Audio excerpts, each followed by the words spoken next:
नमस्कार साथियों, स्वागत है आप सभी का एक बार फिर से हमारे YouTube चैनल KNC कुसुम नेट क्लासेस में। साथियों, यदि आप हमारे साथ लगातार बने हुए होंगे तो आपको पता होगा कि हम लोगों ने पिछले लेक्चर से वैदिक सिविलाइजेशन की शुरुआत की थी, जिसमें मुख्य तौर पे हमारी बातें हुई थी ज्योग्राफिकल एक्सटेंट के बारे में, उसके बाद ऋग्वैदिक काल को पढ़ने वाले सोर्सेज के बारे में। तो आइए एक बार सबसे पहले हम लोग सिलेबस को देख लेते हैं। हम लोग सिलेबस के किस यूनिट के किस हिस्से पे चर्चा करने जा रहे हैं, सबसे पहले वह जानिए। तो आइए एक बार आप सिलेबस निकालिए हाथ में, ठीक है। सिलेबस यहाँ है, आपको दिख रहा होगा। और यूनिट 1 के चौथे हिस्से में जाइए, जहाँ पे हमको पढ़ना है वैदिक एंड लेटर वैदिक पीरियड्स और Aryan debates political and social institutions, state structure, theories of state, emergence of varnas, social stratification, religious and philosophical ideas, introduction of iron technology, megaliths of South India. ठीक है, तो इसमें से हम लोगों ने दो टॉपिक पे बातें की थी। आर्यन डिबेट्स के बारे में हमारी बातें हो गई थी। उसके बाद ऋग्वैदिक काल में ज्योग्राफिकल एक्सटेंट क्या था, उनका भौगोलिक विस्तार क्या था, उसके बारे में बात हुई थी। कुछ बातें हमारी ऋग्वेद से रिलेटेड थी और कुछ हम लोगों ने बात किया था इंट्रोडक्शन ऑफ आयरन टेक्नोलॉजी के बारे में, यानी लौह प्रौद्योगिकी का पहली बार परिचय, पहली बार प्रयोग भारत में कब हुआ, उसके साथ साथ विश्व में कब हुआ, उन दोनों चीज़ों के बारे में हमने पढ़ा था। तो आज के वीडियो में, आज के लेक्चर में हम लोग बात करने वाले हैं social condition of Rigvedic period, यानी कि ऋग्वैदिक काल की सामाजिक स्थिति के बारे में बातें होंगी। तो आज का टॉपिक शुरू करने से पहले यदि आप हमारे चैनल पे पहली बार आए हो तो आप चैनल के प्लेलिस्ट में जाकर उन सारे वीडियोस को देख लीजिए जिसमें हम लोगों ने बातें की थी सोर्सेज के बारे में। उसके बाद सोर्सेज से भी पहले हम लोगों ने बेसिक जो कुछ टर्म्स हैं जो सिलेबस से पहले इन्होंने शामिल किया है, आप यहाँ पर देख सकते हो, कॉन्सेप्ट, आइडियाज़ एंड टर्म्स। इस पे हम लोगों ने 8 लेक्चर यानी 8 लेक्चर में इसे शूट किया था। आप जा कर के वहाँ से देख सकते हो। इन तमाम शब्दों के शब्दार्थ के बारे में हमने डिटेल में बताया है। उसके बाद आप प्लेलिस्ट में जाना तो वहाँ पे एंशिएंट इंडिया सोर्सेज के नाम से आपको एक प्लेलिस्ट मिल जाएगा। वहाँ से लगभग जितने भी वीडियोज़ हैं आप उन्हें देख लीजिएगा। उसके बाद स्टोन एज के बारे में हमने बातें की थी, जिसमें भी लगभग 5 से 7 वीडियोज़ यानी 5 से 7 लेक्चर में बातें हुई थी। आप वहाँ से जाकर स्टोन एज का वीडियो भी देख लीजिए। उसके बाद आप इंडस सिविलाइजेशन यानी कि हड़प्पा सभ्यता का भी वीडियो वहाँ से प्लेलिस्ट से जाकर देख सकते हैं। ठीक है, अब आते हैं हम लोग आज के लेक्चर की शुरुआत करते हैं।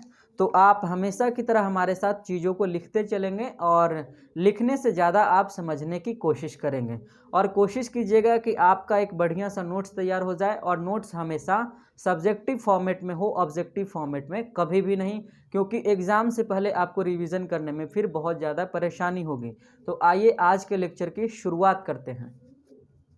तो हम लोग बात करने वाले हैं सामाजिक परिस्थिति यानी society of Rigvedic period, social condition of Rigvedic period. तो यदि आप समाज का अध्ययन करेंगे तो आपको पता चलेगा कि समाज के कुछ हिस्से हैं जिसको मिलाकर समाज को बनाया जाता है। समाज के कुछ यूनिट्स हैं, उसके बारे में एक बार शॉर्ट में जानिए कि वह कौन कौन से यूनिट हैं। जैसे समाज बनता है परिवार को मिलाकर, तो हम लोग अध्ययन करेंगे ऋग्वैदिक काल में परिवार। ठीक है, परिवार का क्या स्थिति है, परिवार में कौन व्यक्ति प्रधान है, महिलाओं की क्या स्थिति है, इन चीज़ों के बारे में बातें होंगी। उसके बाद हम लोग बात करेंगे कि क्या वर्ण व्यवस्था ऋग्वैदिक काल में एग्जिस्ट कर रही थी।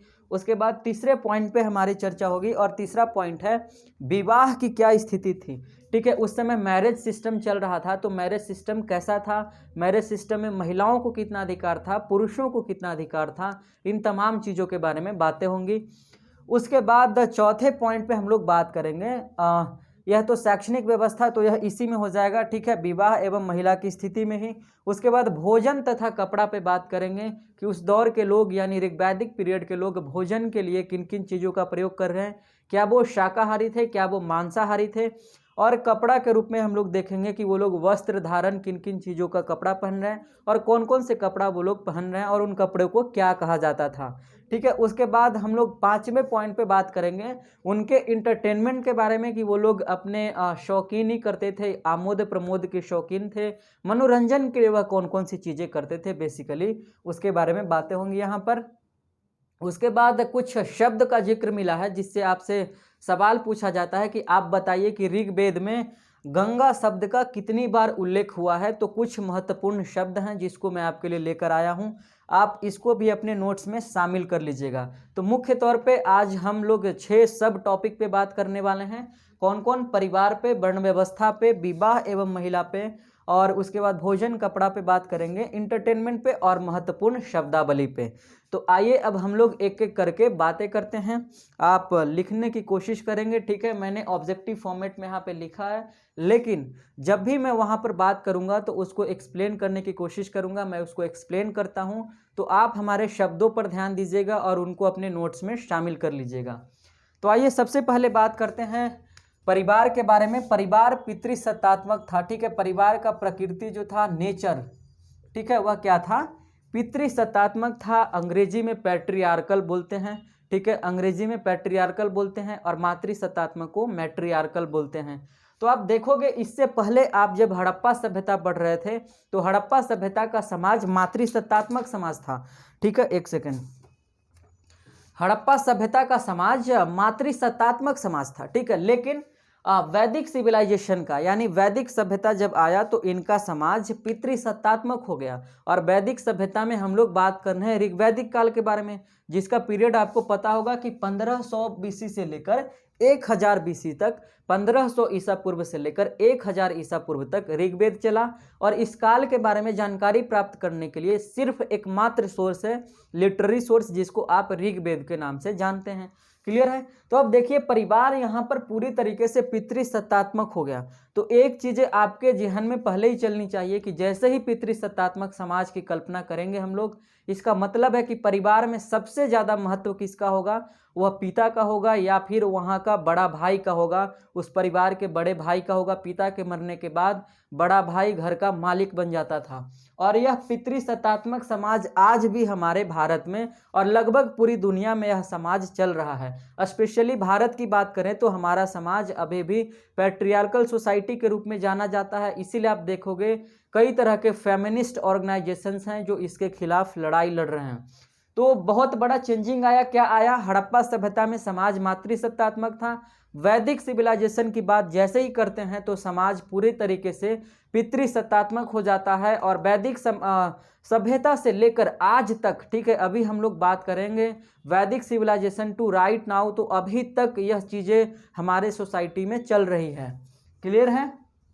अब देखो मालिक कौन होता था, ठीक है। परिवार का मालिक या तो पिता होता था, जब तक जिंदा है पिता तब तक तो पिता ही मालिक होगा। उसके बाद पिताजी मरेंगे तो उसके बाद बड़ा भाई, ठीक है, यानी कि पिता जो बड़ा बेटा है उस घर का, वही उस घर का मालिक बनेगा। तो आपसे सवाल पूछा जाता है कि ऋग्वैदिक काल में समाज का एक हिस्सा था परिवार, तो परिवार के प्रधान को क्या कहते थे, या परिवार का प्रधान कौन होता था, परिवार का मुखिया कौन होता था? तो वह पिता होता था। पिता ऑप्शन में नहीं रहे तो बड़ा भाई टिक कीजिएगा। आगे आते हैं, पिता के लिए इन्होंने शब्द इस्तेमाल किया है गृहपति। गृहपति का अर्थ क्या है? गृह का मतलब घर का मालिक, ठीक है, घर का मालिक। तो दो चीजें क्लियर हो गई। पहला पितृसत्तात्मक समाज था, दूसरा पिता मालिक होता था, नहीं तो बड़ा भाई होता था। अब आप देखोगे कि जब पिता मालिक है तो परिवार का कोई भी सदस्य किसी भी प्रकार का गलती करेगा तो सिर्फ और सिर्फ दंड देने का अधिकार पिता के पास है। और पिता बहुत से बहुत कठोर दंड भी देता है। इस पीरियड में एक जगह पर उल्लेख मिला है कि पिता अपने बच्चे को अंधा कर देता है। इस तरीके का कठोर दंड देने का भी प्रमाण हमें प्राप्त हुआ है। क्लियर है? चलिए तीसरे पॉइंट पे आते हैं। तीसरा पॉइंट है हमारा संयुक्त परिवार का चलन है। संयुक्त परिवार का क्या अर्थ होता है दोस्तों? जैसे आपके फादर, मान लीजिए 3 भाई हैं, ठीक है, तो आपके अंकल 3 हुए, ठीक, अंकल 2 हुए, एक आपके पिताजी हुए, तो उनका जितने भी बाल बच्चे होंगे, उनका जो परिवार होगा वो सभी मिलकर के एक घर में रहेंगे। तो इसको ज्वाइंट फैमिली कहते हैं, हिंदी में आप इसको संयुक्त परिवार कहते हो। तो इस तरीके का सिस्टम कहाँ चल रहा था? ऋग्वैदिक काल का समाज संयुक्त परिवार यानी ज्वाइंट फैमिली वाले कॉन्सेप्ट पे काम कर रहा था। हालांकि भारत में यह चीज़ें अब नहीं चल रही है। बहुत कम ऐसे मौके हैं, बहुत कम ऐसे जगह हैं, बहुत कम ऐसे फैमिली हैं जो कि ज्वाइंट फैमिली के रूप में कार्य कर रहे हैं। तो एक चीज़ें तो हम लोगों ने पितृसत्तात्मक ऋग्वैदिक काल का अभी तक अपना कर रखा है। और उससे चूंकि मेल डोमिनेंट सोसाइटी, उसको मेल को फायदा होता है, इसीलिए उसको हम लोगों ने अपना कर रखा है। लेकिन संयुक्त परिवार का जो सिस्टम जो ऋग्वैदिक काल में चल रहा था उसे हमने अपना कर नहीं रखा है। क्लियर है। आगे आते हैं चौथे पॉइंट पे, और विवाह सूक्त में, ठीक है, मैंने बताया था कि ऋग्वेद में कई तरह के सूक्त हैं, ठीक है, तो उसी में एक सूक्त का नाम है विवाह सूक्त। तो विवाह सूक्त में यह चर्चा मिला है कि एक महिला, ठीक है, एक कुंवारी युवती शादी करके जाती है, यानी उसको नव विवाहिता बोला जाता है। तो वह जैसे ही ससुराल पहुंचती है तो उनके ऊपर, ठीक है, उनको सामग्री की तरह, उनको वस्तु की तरह ट्रीट किया जाता है। किनके द्वारा? सास के द्वारा भी, ससुर के द्वारा भी, उसके साथ साथ पति के द्वारा भी, ननद के द्वारा भी, यानी कि परिवार के सभी सदस्यों के द्वारा, स्पेशली मेल सदस्यों के द्वारा उनको सामग्री के रूप में ट्रीट किया जाता है, उनको दुल्हन के रूप में ट्रीट नहीं किया जाता है।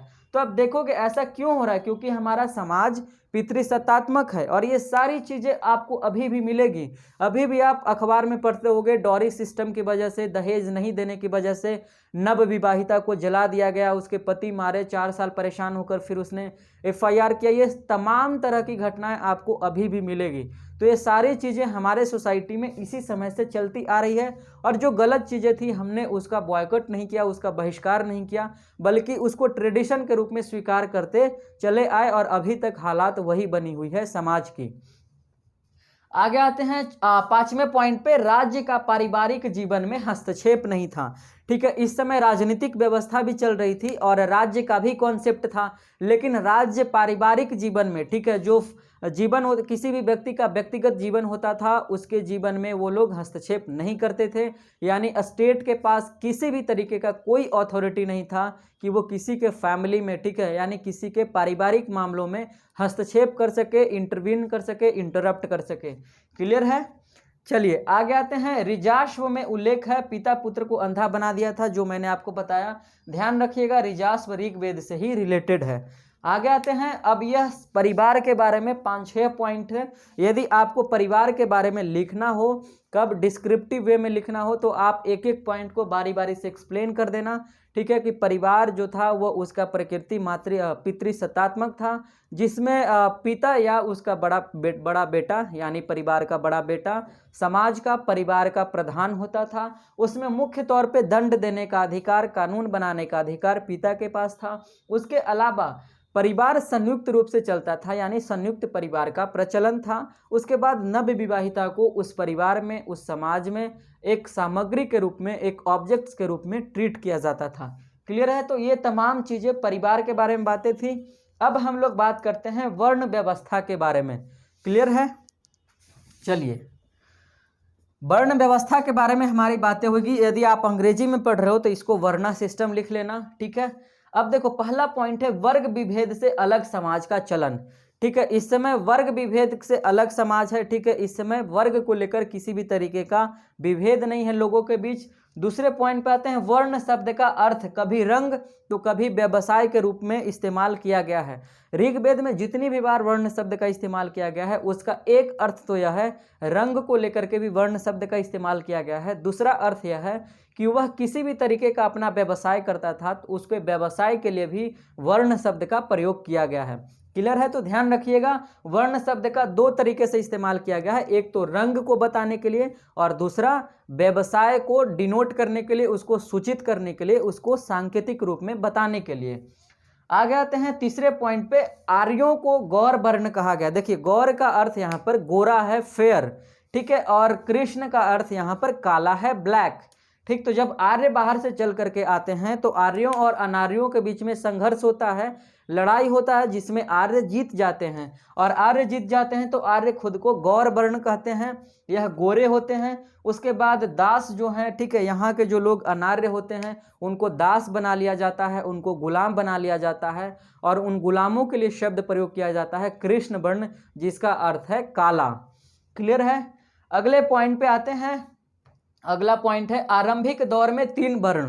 ठीक है, देखो, ऋग्वैदिक का समाज की जब शुरुआत हो रही है तो शुरुआती दौर में यहाँ पर 3 वर्ण हैं। ठीक है, 3 तरह के वर्ण एग्जिस्ट कर रहे हैं। लास्ट में जब चलेंगे, लास्ट मंडल यानी कि 10वें मंडल में बात करेंगे पुरुष सूक्त में, तो वहाँ पर चौथे वर्ण का जिक्र पहली बार होगा। तो यहाँ पर क्या हो रहा है, आरंभिक दौर में 3 वर्ण है, कौन कौन, ब्राह्मण, क्षत्रिय और वैश्य। ठीक है, ब्रह्मा, क्षत्र और वैश्य 3 तरह के वर्ण पाए जाते हैं। ब्रह्मा का अर्थ है जो पूजा पाठ, जो धार्मिक क्रियाकलाप में लिप्त रहते थे, जिनका काम था रिलीजियस जितने भी काम थे उन सारे कामों को संचालित करना। उसके बाद क्षत्र का काम था लड़ने का काम था, साम्राज्य को बचाने का काम था। उसके अलावा जो बची खुची जनता होती थी उसको शेष कहा जाता था, जिनका काम था व्यापार करना और ऊपर के लोगों की सेवा करना।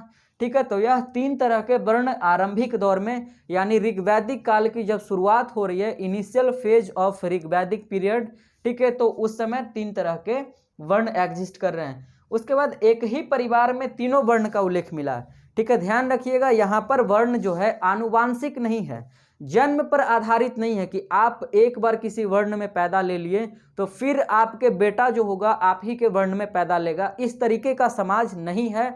बल्कि वर्ण जब वो जिस तरीके का व्यवसाय अपनाएगा उसी तरीके से उसका वर्ण डिसाइड होगा। तो सवाल आता है कि इस दौर में क्या वर्ण व्यवस्था आनुवांशिक था? तो बिल्कुल नहीं था दोस्तों, जन्म पे आधारित नहीं था, बल्कि वर्ण व्यवस्था कर्म पे आधारित था। क्लियर है? यहाँ तक क्लियर है तो हम लोग आगे बढ़ते हैं। अगला पॉइंट है हमारा छठा, अनार्यों को शूद्र कहा गया। ठीक है, आपको पता होगा कि 1500 ईसा पूर्व में, ठीक है, 1500 ईसा पूर्व में जब आर्यों का आक्रमण हुआ, ठीक है, तो भारत में अनार्य लोग पहले से रह रहे थे, तो आर्यों और अनार्यों के बीच जब संघर्ष हुआ तो अनार्य पूरी तरह से हार गए और आर्य पूरी तरीके से जीत गए। ठीक है, तो आर्यों ने अनार्यों को क्या कहा? शूद्र कहा। लेकिन इस तरीके का कॉन्सेप्ट ज़्यादा दिन तक नहीं चला, क्योंकि आगे चल करके रामशरण शर्मा ने एक किताब लिखी शूद्रों की उत्पत्ति, ठीक है, उसमें उन्होंने बताया, क्लैरिफाई किया है कि आगे चल करके समाज में एक नए वर्ग का उत्पत्ति हुआ जिसको आप लेबर क्लास कहते हो, श्रमिक वर्ग कहते हो हिंदी में। तो उनकी उत्पत्ति हुई और जितने भी श्रमिक वर्ग थे उन सभी को एक साथ शूद्र कह दिया गया। ठीक है, तो यहाँ पर ध्यान रखिएगा, पर बाद में सभी श्रमिकों को शूद्र कह दिया गया। ठीक है, तो इस पे A.L. वाशम, ठीक है, जिनकी किताब है अद्भुत भारत, उसके साथ साथ रामशरण शर्मा ने शूद्रों पे काफ़ी शानदार काम किया है। इस पे आप डिटेल में पढ़ना चाहते हैं तो रामशरण शर्मा की एक किताब है शूद्रों की उत्पत्ति एवं उनका विकास, आप उस किताब को पढ़ सकते हैं। आइए अगले पॉइंट पे बात करते हैं और लास्ट में बात करेंगे। अब ऋग्वेद के लास्ट की बात हो रही है। ठीक है, जब ऋग्वेद का डिक्लाइन होने वाला है उस दौर में ऋग्वेद में एक नए मंडल को जोड़ा जाता है और उस नए मंडल का नाम है 10वां मंडल। ठीक है, 10वां मंडल, और 10वें मंडल में एक सूक्त है जिसका नाम है पुरुष सूक्त। तो पुरुष सूक्त में पहली बार चर्चा होती है कि एक विराट पुरुष के शरीर से, ठीक है, एक विराट पुरुष के शरीर से 4 वर्णों की उत्पत्ति हुई है। 4 वर्ण कौन कौन है? ब्राह्मण, क्षत्रिय, वैश्य एंड शूद्रा। ठीक है, 4 तरह के वर्णों की चर्चा पहली बार हमें ऋग्वेद के 10वें मंडल के पुरुष सूक्त से प्राप्त होता है। यह सवाल न जाने कितनी बार पूछा गया है, इसीलिए आप इसको याद रखिएगा। कहाँ से? 10वें मंडल से, ऋग्वेद से। कहाँ से? पुरुष सूक्त, आप यहाँ पर लिख लो। ठीक है, पुरुष सूक्त से यह जानकारी हमें प्राप्त होती है। कौन कौन वर्ण हैं? ब्राह्मण हैं, क्षत्रिय हैं, वैश्य हैं एंड शूद्र हैं। यहाँ पर एक कॉन्सेप्ट दिया गया है कि ब्राह्मण का जन्म विराट पुरुष के मुख से हो रहा है, मुंह से हो रहा है, और क्षत्रिय का जन्म विराट पुरुष के बाह से हो रहा है। ठीक है, क्योंकि क्षत्रिय लड़ने का काम करते थे। और उसके साथ साथ वैश्य का जन्म जांघ से हो रहा है। जंघा कई जगह पे इस्तेमाल किया गया है, जिसको आप अंग्रेजी में थाई बोलते हो। उसके अलावा लास्ट का जो वर्ण है जिसको आप शूद्र वर्ण कहते हैं, उसके उत्पत्ति के बारे में बताया गया है कि उनकी उत्पत्ति तलबे से हुई है। पैर का जो नीचे का हिस्सा है जिसको आप अंग्रेजी में सोल कहते हो, पैर का तलबा यानी पैर से उत्पत्ति हुई है, उनके सोल से उत्पत्ति हुई है। तो इस तरीके का कॉन्सेप्ट पहली बार हमें कहाँ में से देखने को मिलता है? ऋग्वेद के 10वें मंडल के पुरुष सूक्त में। यहाँ तक क्लियर है? अगले पॉइंट पे आते हैं। वर्ण व्यवस्था आनुवांशिक नहीं था, यह तो मैंने आपको पहले ही क्लैरिफाई कर दिया। तो यह 2 पॉइंट के बारे में हमने बात किया था, परिवार और वर्ण व्यवस्था के बारे में। अब हम लोग तीसरे पॉइंट पे चर्चा करते हैं और तीसरा पॉइंट है हमारा विवाह एवं महिला की स्थिति, यानी उस समय मैरिज सिस्टम और महिलाओं का कंडीशन क्या था उसके बारे में बातें होंगी। पहला पॉइंट है विवाह को पवित्र बंधन माना जाता था। ठीक है, ऋग्वैदिक काल के समाज में विवाह को एक पवित्र बंधन माना जाता था, बिल्कुल उसी तरीके से जैसे आज के आधुनिक भारत में जो ट्रेडिशनल लोग हैं उनके बीच विवाह को एक पवित्र बंधन माना जाता है। 90 से 99% इंडियंस के बीच इसे पवित्र बंधन के रूप में आज भी स्वीकार किया जाता है। तो आज जो हमारे समाज में चीज़ें चल रही है वह कहीं ना कहीं ऋग्वैदिक काल में उसका प्रमाण पहली बार मिलता है और वहीं से हम लोग उस चीज़ को ढोते हुए चले आ रहे हैं। उसके बाद दूसरे पॉइंट पे बात करते हैं। दूसरा पॉइंट है शतपथ ब्राह्मण में पत्नी को अर्धांगिनी कहा गया है। ठीक है, अर्धांगिनी का अर्थ होता है आधा अंग। ठीक है, शादी के बाद पत्नी आपके शरीर का आधा अंग होती है। ठीक है, इसीलिए आपसे सवाल पूछा जाता है कि पत्नी के लिए अर्धांगिनी शब्द का इस्तेमाल किस ब्राह्मण ग्रंथ में किया गया है, तो शतपथ ब्राह्मण ग्रंथ में किया गया है। अब देखो, अर्धांगिनी शब्द यदि आप सुन रहे होंगे तो आपको लगेगा कि इस समय महिलाओं की स्थिति ठीक ठाक थी, इसीलिए इनके लिए अर्धांगिनी जैसे शब्द का प्रयोग भी किया गया है। और आप बिल्कुल सही हैं, इस समय महिलाओं की स्थिति ठीक ठाक है बाकी अभी के समाज की तुलना में। उसके बाद बात करते हैं कुंवारा जो व्यक्ति होता था, ठीक है, या कुंवारी महिलाएं जो होती थीं उनको यज्ञ जो होता था, ठीक है, यज्ञ कर्मकांड होता था उसमें उनको भाग लेने का अधिकार नहीं था। यानी ऋग्वैदिक काल में जो भी यज्ञ होता था पुत्र कामना के लिए या फिर किसी भी चीज़ के लिए, ठीक है, तो उसमें भाग नहीं ले सकती थी न कुंवारी महिलाएं न कुंवारे पुरुष भाग ले सकते थे। लेकिन जो महिलाएं शादीशुदा होती थी उनको अपने पति के साथ याज्ञिक कर्मकांड में भाग लेने का अधिकार प्राप्त था। इसको आप नोट्स में बिल्कुल शामिल कीजिएगा। उसके बाद आगे आते हैं, एक पत्नी विवाह का प्रचलन था। ठीक है, एक पत्नी विवाह का प्रचलन था, यानी लोग एक शादी कर रहे थे सामान्य तौर पे, लेकिन समाज का जो कुलीन वर्ग था, शासक वर्ग था, वह एक से ज़्यादा शादी स्थापित कर सकता था, एक से ज़्यादा विवाह करता था, उसके पास एक से ज़्यादा पत्नियां भी थी। ठीक है, चलो तो देखो यहाँ पर एक तो है मोनोगेमी भी चल रहा है, ठीक है, और पॉलीगेमी भी चल रहा है एक साथ। मोनोगेमी का अर्थ है एक पत्नी विवाह, ठीक है, एक पत्नी का कॉन्सेप्ट। पॉलीगेमी का अर्थ है ढेर सारी पत्नियों का कॉन्सेप्ट। तो एक पत्नी का कॉन्सेप्ट गरीब व्यक्ति के लिए है, सामान्य व्यक्ति के लिए, और ढेर सारे पत्नियों का कॉन्सेप्ट है नोबेल क्लास के लिए, एलिट क्लास के लिए, शासक वर्ग के लिए।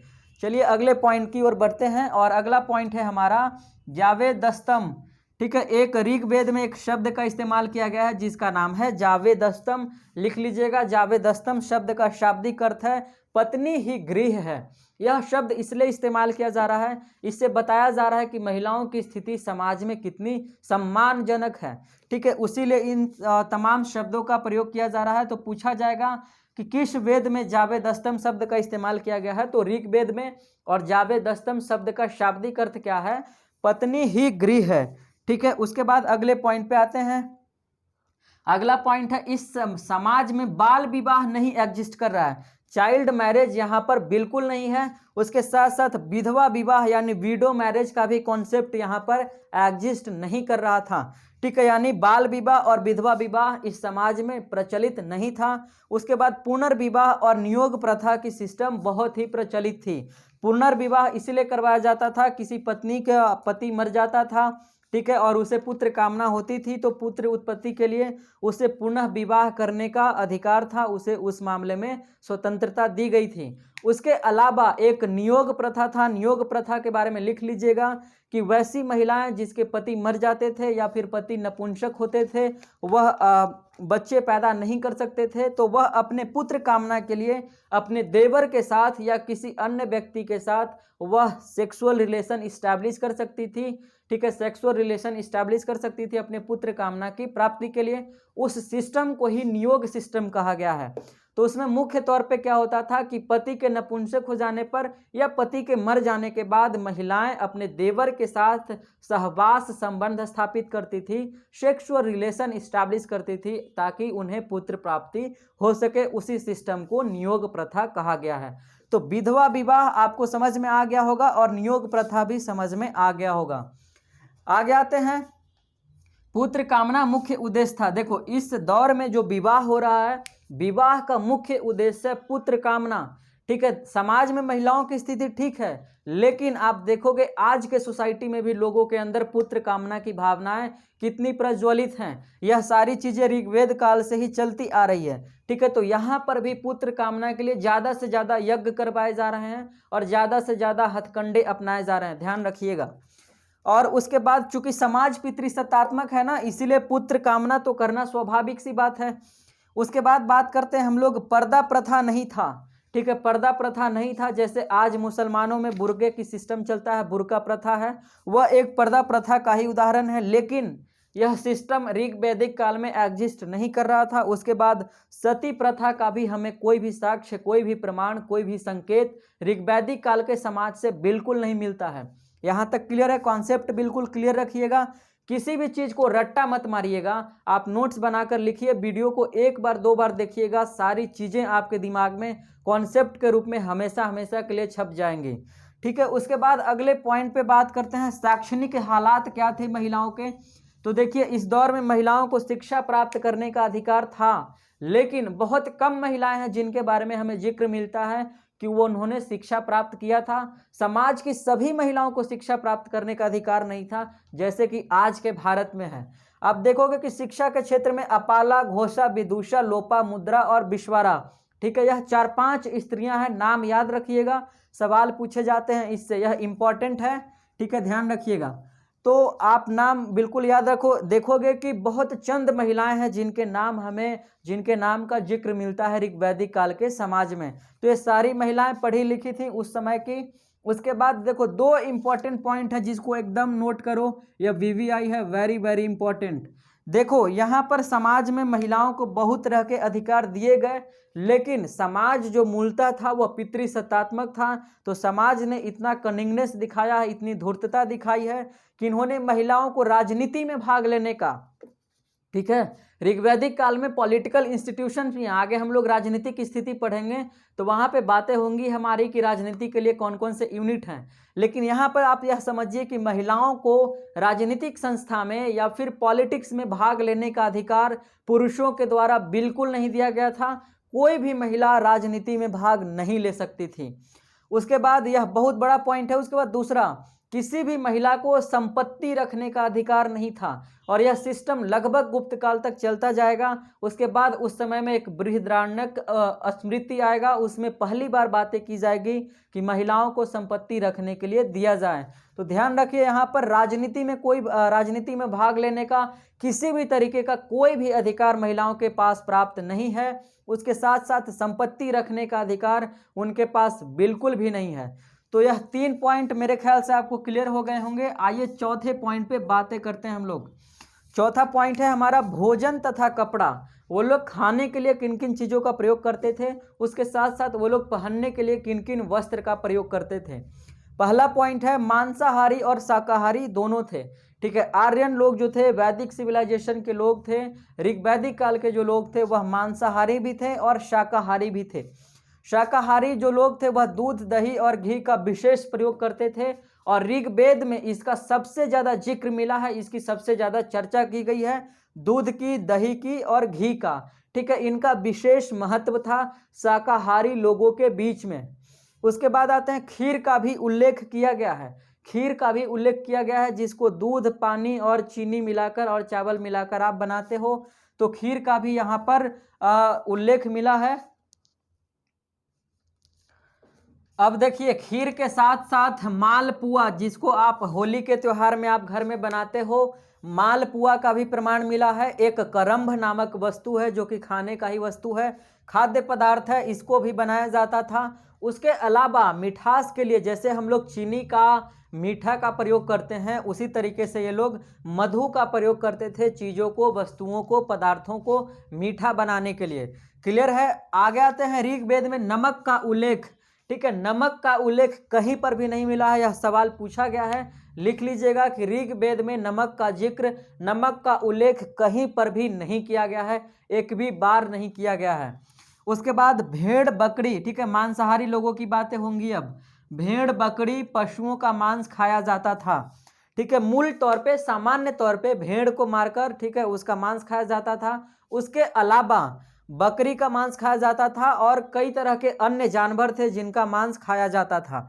लेकिन जब गेस्ट आते थे, ठीक है, जब किसी के घर में किसी भी तरीके के अतिथि आते थे, गेस्ट आते थे, तो विशेष मौकों पे या फिर विशेष आयोजन पे, किसी विशेष फेस्टिवल पे गाय का मांस परोसा जाता था, गाय का मांस खाया जाता था। ध्यान रखिएगा, गाय का मांस विशेष मौकों पे इसका प्रयोग किया जाता था।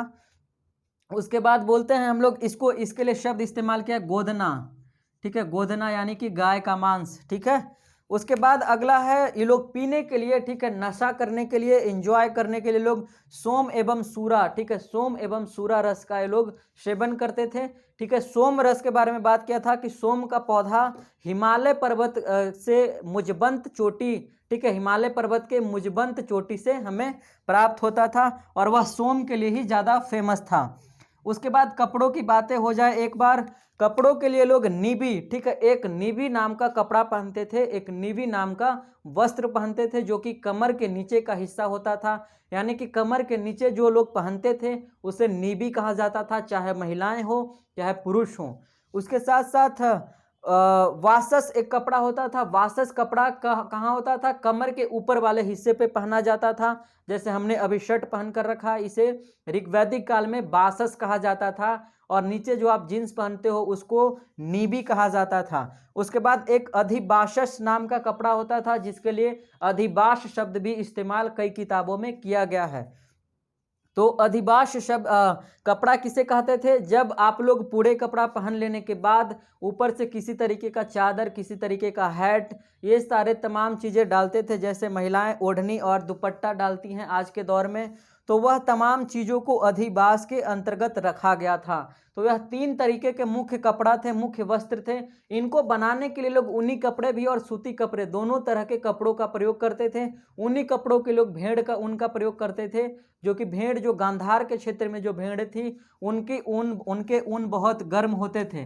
ध्यान रखिएगा, तो गांधार क्षेत्र से ये लोग उनके भेड़ों से ऊन प्राप्त करते थे। तो 3 तरह के कपड़े थे, नीबी, बासस और अधिबास। क्लियर है, इसको आप बिल्कुल याद रखिएगा, इससे सवाल पूछे जाते हैं। उसके बाद अब आते हैं हम लोग लास्ट पॉइंट पे, और लास्ट पॉइंट है हमारा, यह लोग इंटरटेनमेंट के लिए क्या करते थे, एंजॉय करने के लिए क्या करते थे, मनोरंजन करने के लिए क्या करते थे। तो पहली बात कि ये लोग म्यूजिक में इंटरेस्टेड थे, ये लोग संगीत सुनना भी, गाना भी पसंद करते थे। उसके अलावा ये लोग डांस पसंद करते थे, यानी म्यूजिक और डांस के शौकीन थे।